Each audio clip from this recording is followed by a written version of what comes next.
Hi, everyone. Welcome to the Feeding People podcast. I'm Amy Dolan, your host, and I could not be more excited for my guest today. Oh my gosh, you're going to die. Listen, she is the absolute best. She is the winner of Food Network Season 4 BBQ Brawl Master of Q. It's the one and only Dominique Leach. That was quite the intro, huh? Yes. Dominique, hi. Hi, Amy. Thank you so much for joining me today. This is your third appearance on the podcast, lucky number 3. Listen, we have so much to catch up on because you have been on fire. I don't even know where to start. Let's just start. How are you doing today? What's happening today? Good. I'm excited to be doing the show again. I'm an OG on the show. That's right. Yes, you are. I love catching up with you. I love it. Well, listen, let's catch up right now. The last time you were on the show, your second appearance was 2019. You were just 2 months into opening your very first restaurant location. Can you believe that?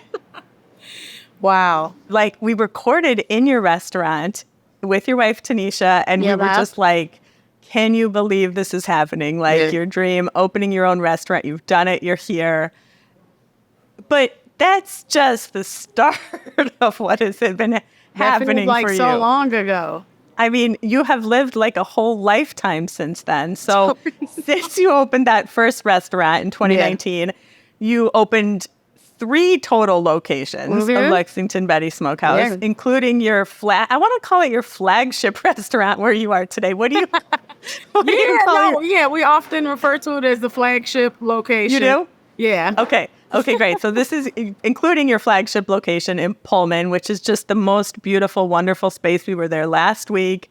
It was a whole party, always happening with the best food. So you opened all the restaurants. You launched your own line of products at Mariano's. I mean, okay, can we talk about this barbecue sauce? Like, what is it like to have your face on barbecue sauce? So I need to know. Cool to like step outside of myself and like look at that. It's like, wow, that is just like super impressive. I love the look. This photo is just like perfect. To see my face on that bottle and my grandmother's name, Spicy Betty. Yes. It just excites me. I mean, just gratifying. All the hard work it's taken to, get it rolled out and so many steps. I'm just feel really proud of myself and the team that we made it happen. Oh, that's amazing. So you got the restaurant, you've got the products, the barbecue sauce, the seasoning, the hot dogs, all the good stuff. You have hosted all the culinary events in the city. Everywhere I look, I'm like, Dominique. It's so exciting. Listen, you got a book deal? What is happening? Yes, I got a book deal. And like I was telling you, I'm working on getting a writer for the book. Of course, it'll be my story, but we'll get a professional writer to kind of like, just jot my feelings down in the most poetic way. So excited about that. First book deal. I got a lot to say, so it's going to be important. Yeah. Yes. Oh, I cannot wait to read that book. Listen, I cannot wait. So all of this, and then to cap it all off, you go on Food Network on their show, BBQ Brawl, Season 4. You're one of, were there 10 contestants? Was it 10 or 12? I think there was 12 of us this season. 12 of you? This was the biggest cast, 12. And what a ride. What? Some of the best pitmasters in the world. Yes. Some of the best pitmasters, yourself, top of the group. And then there you go and win the whole thing. I mean, what? There it is. What? There it is. There, master of Q, right there in the restaurant. Let's talk about Food Network for a minute because listen, that show came on every Monday night and I was so stressed. Were you? I was so stressed. I really didn't know what happened. You of course you didn't tell us. I didn't know what happened. No. I was cheering for you and voting for you and everything, but I was just so nervous. The contestants were so good. But Yeah. so you started out on Sunny Anderson's team. She chose Yeah. you. And then there was like a swap that happened and you wound up on Bobby Flay's team. And so it's just you and Bobby Flay every Monday night. And I'm like, don't mess. Like literally I was like, Bobby, do not mess this up. Like, don't mess this up, Bobby. So you did it. You won the whole thing. I mean, just take us all behind the scenes. Like, what was that like? Wow. You know, in the moment, it felt like the stars were aligning. It felt like perfect, positive energy. It felt like my moment. And I seized every moment because it felt like it was that time. Like, just go all in. Yeah, I feel extremely proud of myself when I look back at the show. It was just really great. It was so good. It was so, so good. And we came to Lexington Betty for the finale party. And I was still nervous. Like, Kelly was like, they're having a party. It's going to be okay. And I was like, I don't know. Yeah, no, I can still remember your face. When you seen us passing out the confetti, you were like... Yes. I was like, Kelly, I think she's going to win. He's like, I think she's going to win. And I look at you and I'm like, just in case, just in case. It's so funny. It's like, I felt like I couldn't let my guard down until it was all like true and done and said, like, just in case, you know? I mean, if the show wasn't special enough to like, the finale was just like, I'm so happy that I made the bold decision to like squeeze 150 people oh my gosh. in this space so that we can all watch it together, because it was a flawless victory. It really was. It was a flawless victory. So, and that night, those 150 people in your space was just like, I mean, I want to say it was like nothing else, but it was like every other time I have been in your restaurant or in your presence. Like, the community of people who love and support you is unlike anything else. And I just think that is always such a testament to who you are and the love and energy and the amazing food that you're putting forth in the world. Just, yeah, you're having a party. And it's like, I mean, we were fighting for chairs. We were trying to like get the pop. It was just, there was so much love and so much energy, and everybody was there to celebrate your success. And it's just, I hope you always, always feel that. It's been great, the support from Chicago and the community. And I feel this sense of responsibility, you know, holding the torch and just being representation for, you know, the community and Black female chefs. And it's really important to me to present myself in a way that makes people just like proud of me and hopefully inspire someone to do something great for themselves, just to have that feeling. Yes, you do that every single day. You do that for everyone. Thank you. I want to talk about that for a minute, because let's talk about some of the challenges or the things that have come, or the good and the bad, since winning that show.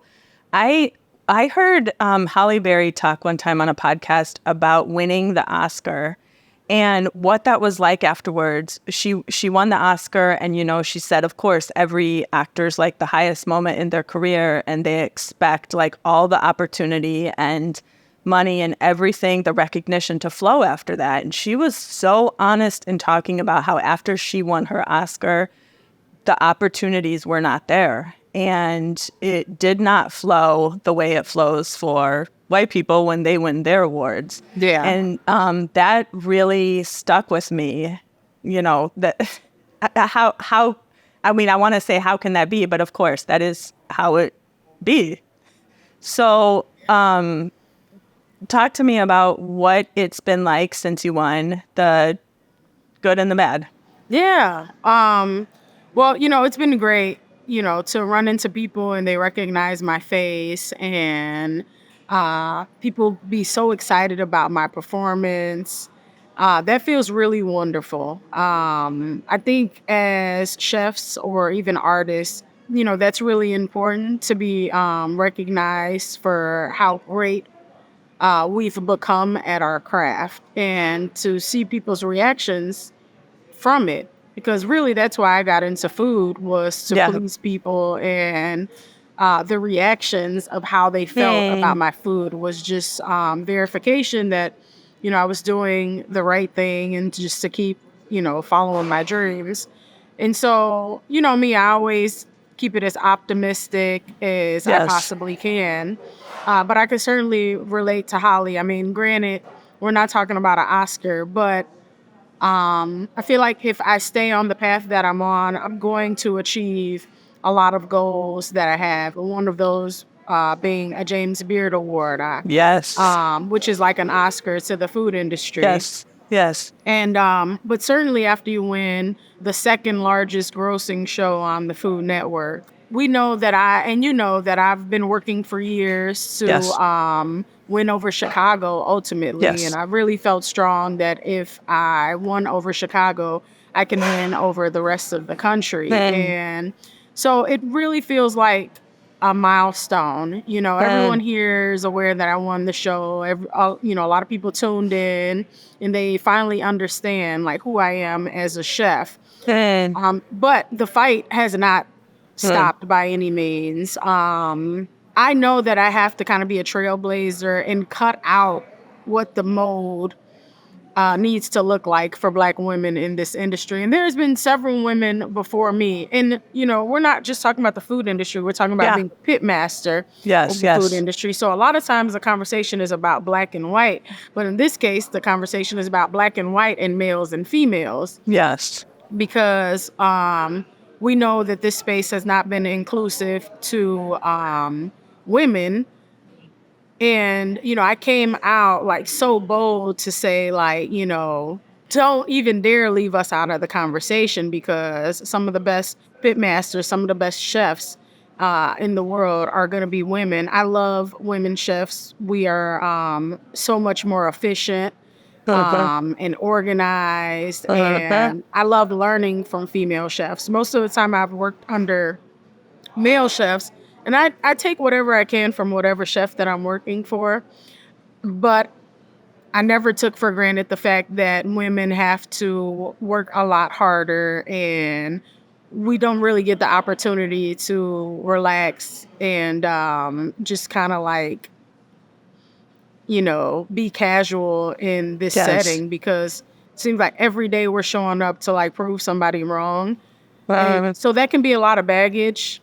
But on the upside, me proving people wrong has had so much to do with my career. It's just fun at this point. Like, I'm not checking off boxes. I'm not calling people out, but I definitely leave these situations with like, I told you so, like feeling, because I have had to carry this chip around on my shoulder.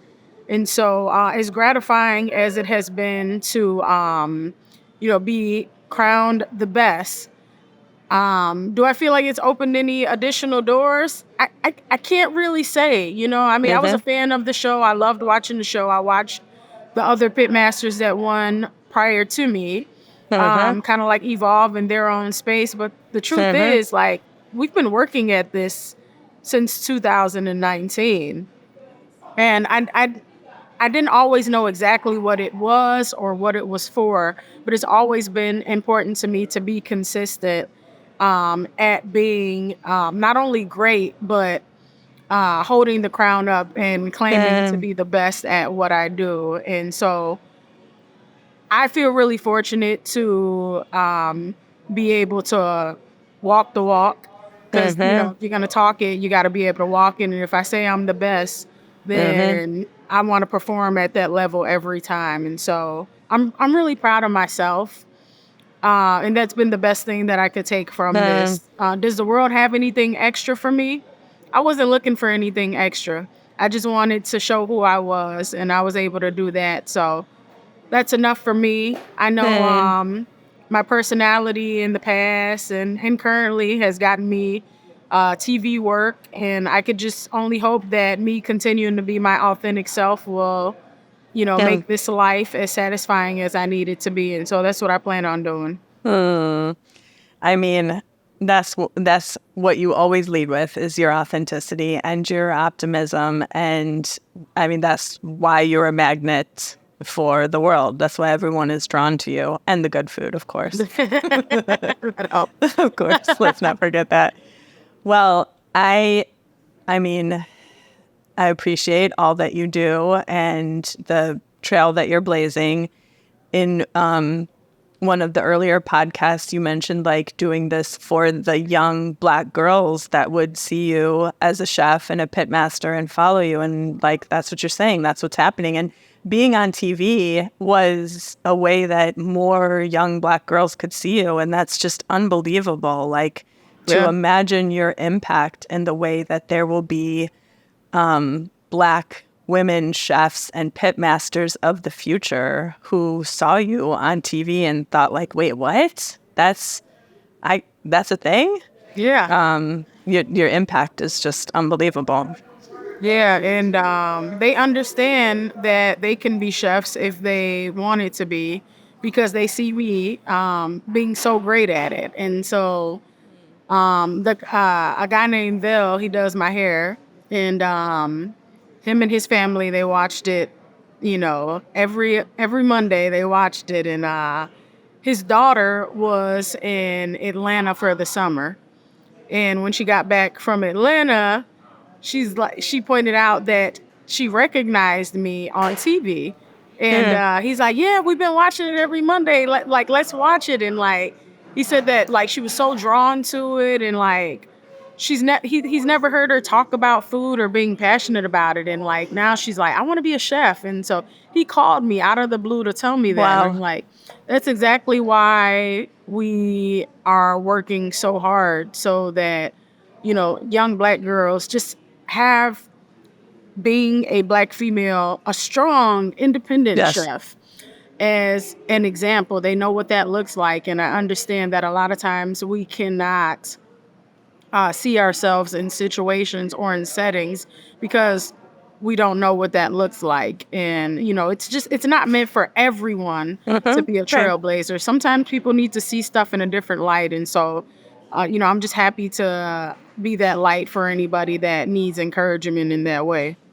Yes, that's incredible. And I imagine your grandmother, Grandma Betty, was that to some degree for you, right? Oh, exactly. I mean, she's been everything to me. She's my great friend. Sometimes it's so like, sometimes you gotta say, wow, and the age difference is, I mean, a lifetime, and we relate on levels that, I don't relate with anyone else. And her advice is always just golden, and she's just so apologetically herself. And, I look at a person like her and wonder how she can like, continue to smile and just be so strong and be the backbone of the family after being, or after having gone through as much as she's been through. And so she's the type of person, we all should aspire to be like, because, just no matter what, she's just been authentic to herself. And every day, no matter what the obstacles was, she just got up and, worked hard at whatever was in front of her.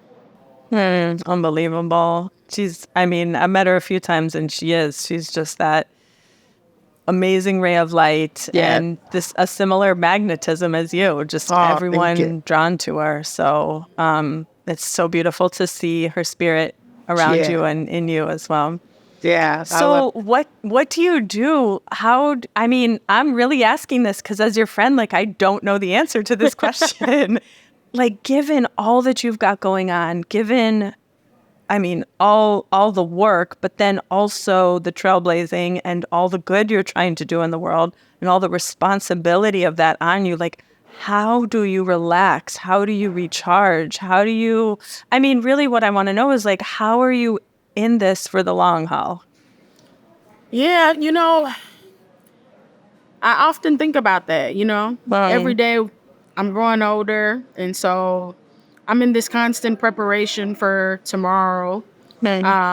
but also giving balance and attention to today, and being consistent, and being the example that I want to be to this industry.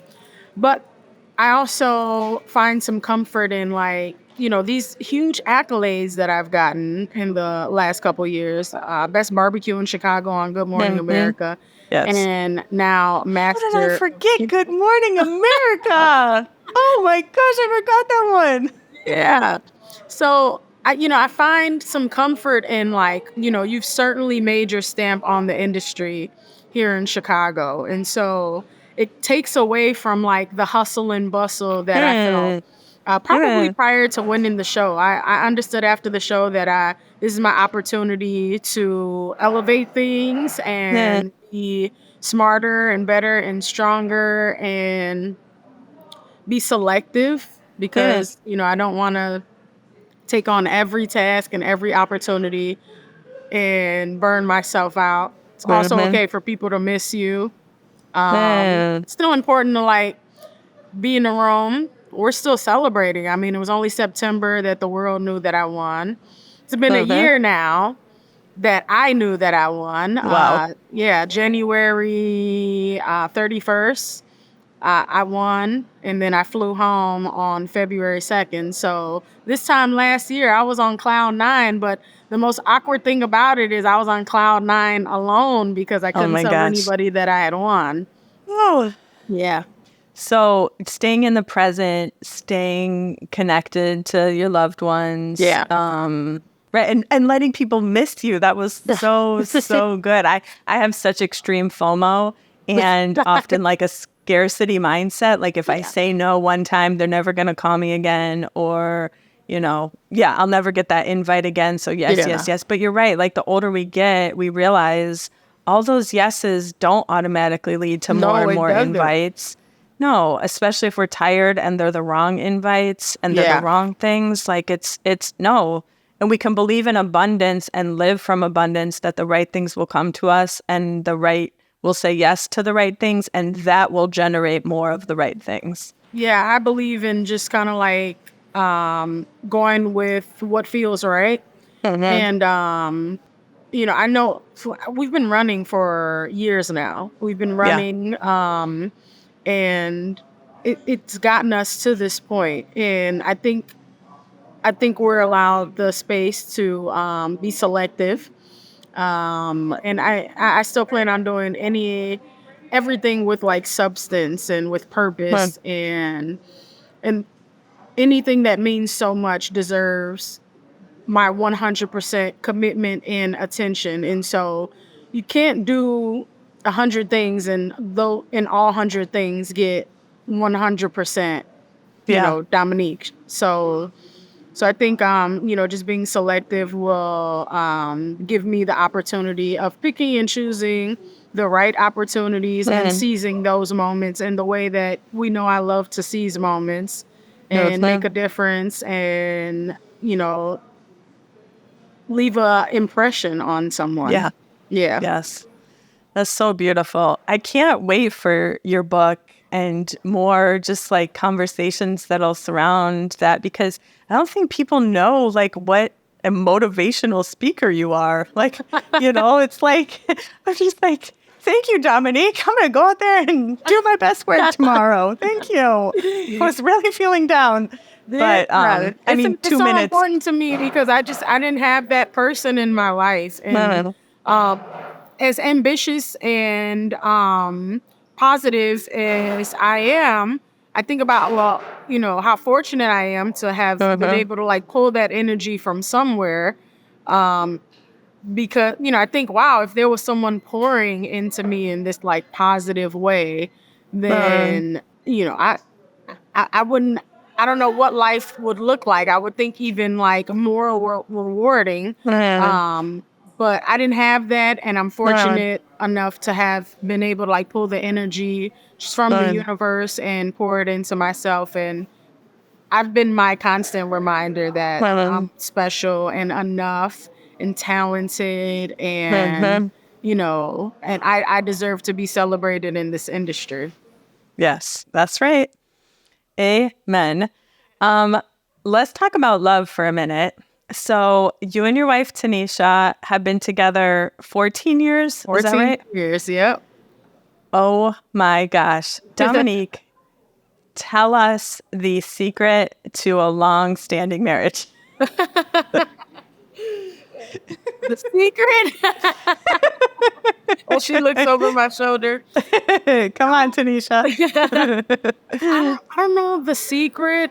I know that I don't want to take a moment and not show her that she's appreciated. Because, what it comes down to is like she's sacrificed And any dreams that she has for herself to help me pursue mine. wow. And that's it's so rare because, it's only our responsibility to live our own lives. And it's our responsibility to see that we live a happy and healthy life. And so it means so much to me that she has made the sacrifice to just, help me get to this point. And so I can only hope to be the same type of person for her.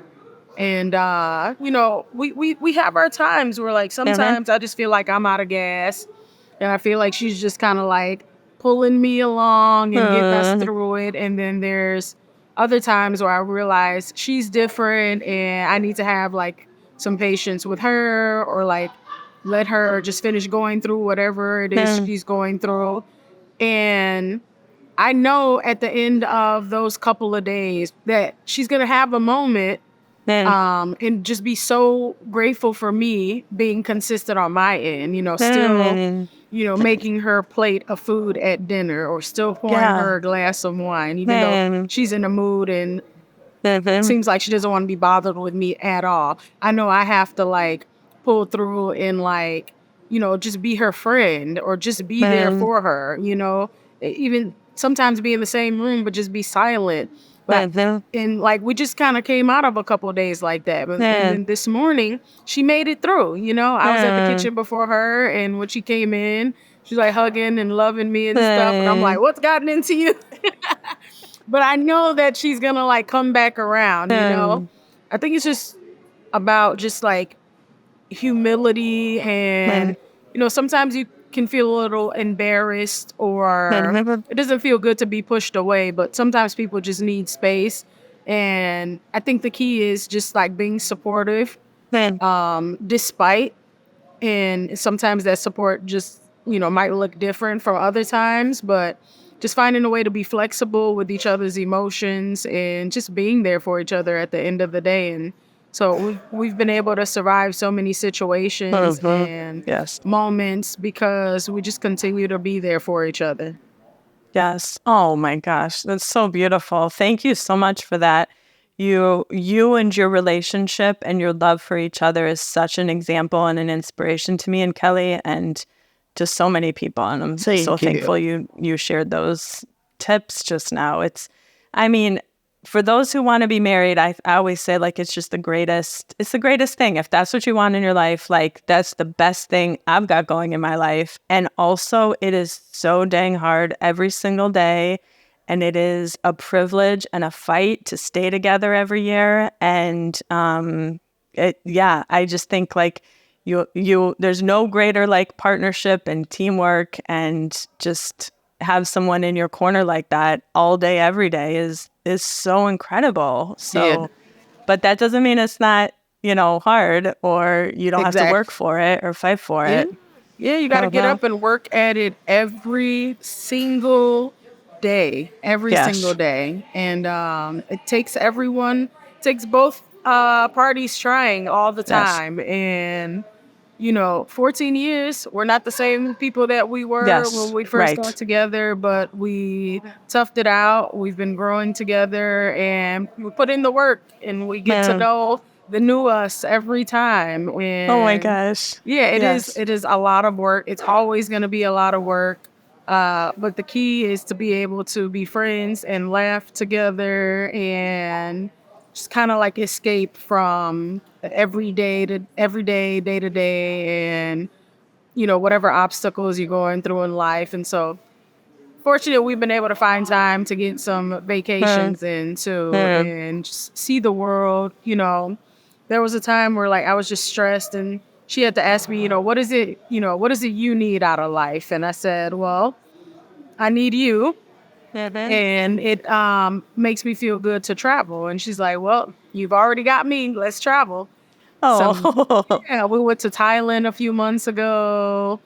And, we're just doing our part to like take the time when we can. And yeah, we got a date next weekend. Aw. Valentine's Day, we're going to bake cookies, like a cookie class. Oh my gosh, stop it right now. That's too romantic. She'll be good. She's looking forward to it. That you're just putting all the cheese and romance, and I love it. Yeah, I'm looking forward to it too. Rain and baking cookies. Listen, there is no sunshine like being around you and Tanisha and your love. It is just like you can almost not look too long. The sun is so bright. But I just feel like the two of you, your love, your energy, I mean, from day one, meeting you both, like, it's just always like that. And I hear what you're saying, like, it doesn't just happen. That's a lot of work and effort and commitment. But yeah, anyone who is lucky to be in the presence of the two of you and your love is just like, you'll have all the vitamin D sunshine you need for the whole year. Thank you. Okay, so let's wrap up. I want to know what you're having for dinner tonight. Oh, I do know what I'm having for dinner. Well, I have so many tacos left over. I should be eating tacos again, but I have a prime rib, a Wagyu prime rib. Oh, okay. I know. A Wagyu prime rib that we smoked, and so I bought some French bread, and I have some incredible butter. It's supposed to be the best butter in the world. Oh. The seller actually flew it from France himself and gave it to me a couple weekends ago in Vegas. Yeah, so I got this butter that was voted the best butter in the world. And they actually had a couple, so they gave me some regular butter and then a couple of compound butters. And one of the compound butters is like a herb butter. So I have it come in the room temperature, and I'm going to like lather the French bread with it, toast it up. I'm going to slice some of the smoked prime rib. We'll have some caramelized onions and then like melt some cheese on it. I don't have any arugula. That's what I would prefer. I would prefer some provolone and arugula for the sandwich. But I got some shredded cheddar jack that I'm going to use. And I just got lettuce. I don't have any. I just had some romaine lettuce. So we're going to make the best out of it. The kids, they don't know any difference. So they'll love it. Yeah, so we're having like just some good steak sandwiches. Oh my gosh. First of all, what makes this the best butter in the world? Like, what is it? Salty? Is it creamy? Like, what is it? This butter is unbelievable. I mean, I tasted it at the Winter Fancy Food Show in Vegas, and he's like, "Oh, well, we were like named the best butter in the world," and I'm like, "Oh, there's a lot of butter." So, and he's like, "Do you want to try some?" And I'm thinking, well, like, the only true way to realize the quality and fat content of a butter is just tasting it. Yeah. Which a lot of times, like, who eats just butter, right? But I gotta tell you. Right here. I immediately was like, oh yeah, this is like some next level butter. 1, 2, I wanted some like crispy bread, like to slather it on right away. It's just phenomenal. It's going to be so good on the sandwich. I don't care what you put it in. It's so good. Yeah. I mean, that you're topping that with the Wagyu beef. It's like next level. Yeah. But I feel like that's what the best butter in the world is asking for. Like, put something just as good on top of me. Yeah, so like I would have done a garlic bread, but because like I don't want to add anything to this butter, not even garlic. No. Yeah, just gonna use the butter, toast it up on the bread, and slice some prime rib on it, and it should be pretty tasty. That sounds amazing. You are going to have a good night. That's what's for dinner. That sounds delicious. We just have enchiladas going on over here. So That sounds good. I love it. I think you won this. You definitely won this dinner. That sounds amazing. I could listen to you talk about food all day because it's just like your, like your joy and My like love obviously language. how your love language and how much you know. I mean, obviously you know everything about food, but then just like the love that you find and enjoyment.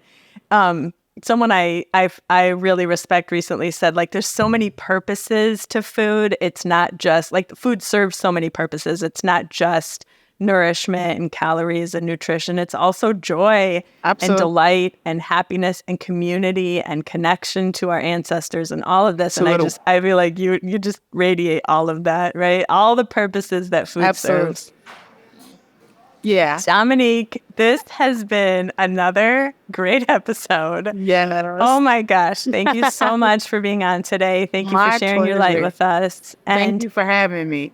of course, everyone, listen, if you're in the Chicagoland area, you need to get yourself to Mariano's, get the best barbecue sauce. You could just look at Dominique all day right there. Get some seasoned salt, get some hot dogs, sausage, all of it.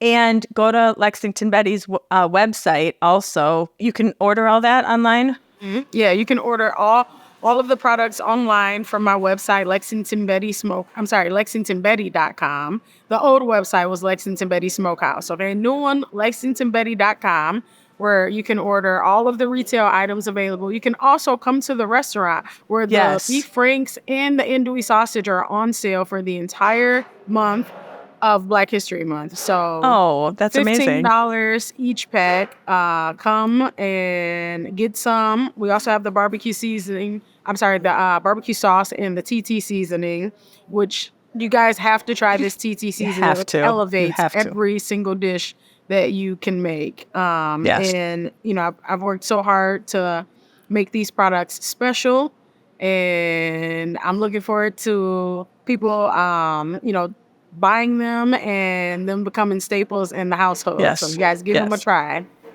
And listen, everyone, if I hear that you were visiting Chicago and you did not stop by Lexington Betty Smokehouse during your visit, there are gonna be words. Because the food is so good. I ordered last time I was there. I ordered the pulled pork and every single side.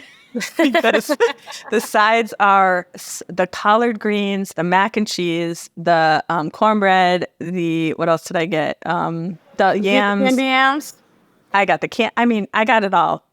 Everything is so good. And if you are vegetarian, like my husband Kelly, now you have a jackfruit. The jackfruit sandwich, yes. The jackfruit sandwich, which Kelly said was the best jackfruit sandwich he had. Yeah, he really liked it. I'm so glad that he liked it. Yeah, we just smoked some fresh jackfruit.